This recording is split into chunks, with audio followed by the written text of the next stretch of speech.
Hey everybody, my name is Tori Boggs. I'm a 30-time Grand World Jump Rope Champion and current Doubleunder world record holder, as well as a world champion in Doubleunder, which is what we're going to talk about today.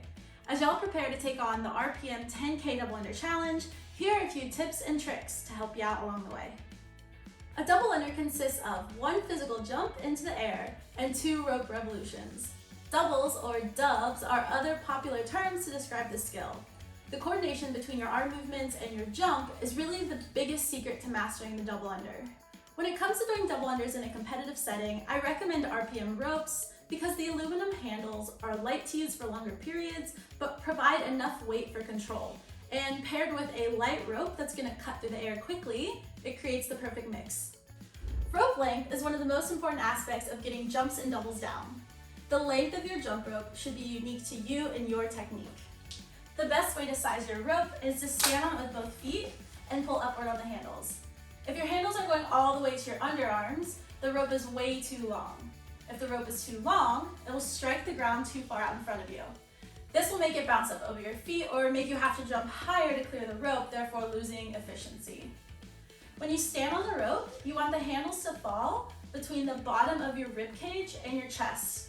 This is the sweet spot. If you're a beginner, we recommend starting with the rope on the longer end of the range and cutting it down as you improve your technique. For starters, you need to have a single jump first, so let's break down that technique. Make sure you strike the ground landing on and taking off of the balls of your feet. Your knees should be slightly bent and tracking forward. Avoid outward or inward tracking that places extra stress on your hips, knees, and ankles. Your hands should be close to your hips. This is done by tracking your elbows back rather than squeezing your elbows into your side. The rope's axis should be at the line of your hands to keep revolutions efficient versus extending out our arms, losing efficiency through larger arm circles or tiring out large muscle groups. This also pulls your rope upward, making you have to jump higher or need a longer rope. Finally, work for good posture and a neutral head position, keeping your body as relaxed as possible. Once you can easily crush single jumps, then start thinking about the Doubleunder. My advice is to be able to do at least 100 unbroken single jumps first. That way you can control the rope rather than get frustrated because you haven't yet learned how to make the rope do what you want. There are 3 key components to remember during the Doubleunder. The first is to push down through the balls of your feet and land back onto them. Your feet should be relaxed while you're in the air. A common mistake is to engage your shins, pulling your toes upward while in the jump. This causes muscle fatigue and can make your takeoffs and landings mid-foot or even towards the heel, increasing chances of injury. The second component is that your wrists control the rope speed. As long as you're applying the same arm techniques as the basic jump, keeping your hands close to your hips and track your elbows back, the Doubleunder will follow. Mid-air, your wrists will stay relaxed while making this quick shaking motion for 2 revolutions. Finally, keep your body as relaxed as possible. Just like in the basic jump, efficiency comes from a consistent axis through our wrists, relaxed arms, and a neutral head position. A common error is to tense up and fold forward at your hips. This will drastically change your relaxed upper body position, put strain on our takeoffs and landings, and it just doesn't work long term. With that said, it's normal to have a freak out moment when you first start trying Doubleunders. Technique breaks down, you do a lot of things that I just told you not to do, but this is why having the basic jump first is so important, as well as practicing a few drills instead of tackling consecutive Doubleunders from the start. So here are a few drills to help you out. Collapse, slaps, and swings. A pretty common starter is to clap or slap out the Doubleunder rhythm. Start with 1, 2, 3, clap, clap. 1, 2, 3, clap, clap. And do 10 sets, and then move on to 1, 2, 3, slap, slap. 1, 2, 3, slap, slap. Once those are feeling good, move into 1, 2, slap, slap. 1, 2, slap, slap. And then 1, slap, slap. 1, slap, slap. 1, slap, slap. And then on to consecutive slaps. Slap, slap, slap, slap, slap, slap, slap, slap. Now start the ladder again, but with jumps added. For the double slap, you'll do 1 power jump, which is a slightly bigger jump than the others. And remember to be on the balls of your feet for this. So it looks like this. We go 1, 2, 3, slap, slap. 1, 2, 3, slap, slap. 1, 2, 3, slap, slap. And keep going through the ladder. So 1, 2, slap, slap. 1, 10 sets of that, onto one step clap, one step clap, one step clap, and then finally consecutive step clap, step clap.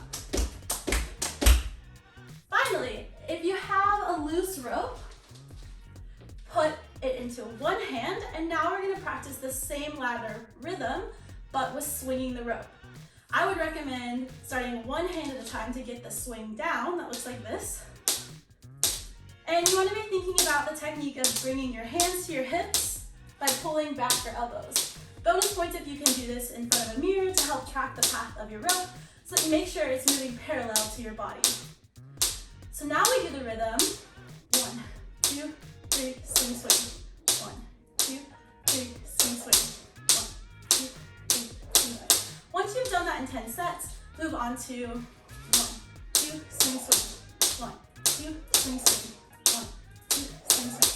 On to now 1, swing, swing, 1, swing, swing, 1, swing, swing, and then into consecutive swing, swing, swing, swing, swing, swing. Follow the same progression now with the other arm. So 1, 2, 3, swing, swing. 1, 2, 3, swing, swing. 1. And then all the way down to the consecutives.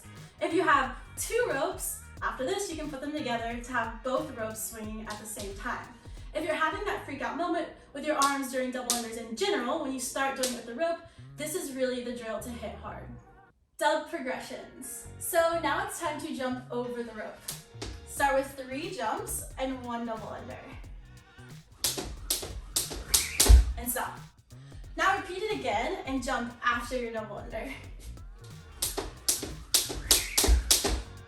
Once you can go from a jump to a double under and back into a jump, then do 30 sets of 3 jumps and 1 double under.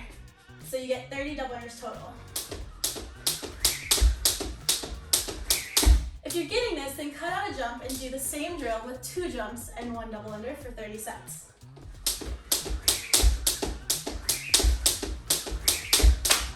Then move to 1 jump and 1 double under for 30 sets. And then once you have these down, move on to the next drill. The consecutive ladder. Start with 1 double under, that's it. Don't do more until you've done 1. And then stop. Then do 2 double unders, only do 2. Even if you've done more before, just stick to the number at hand. Now, move to 3 double unders and stop.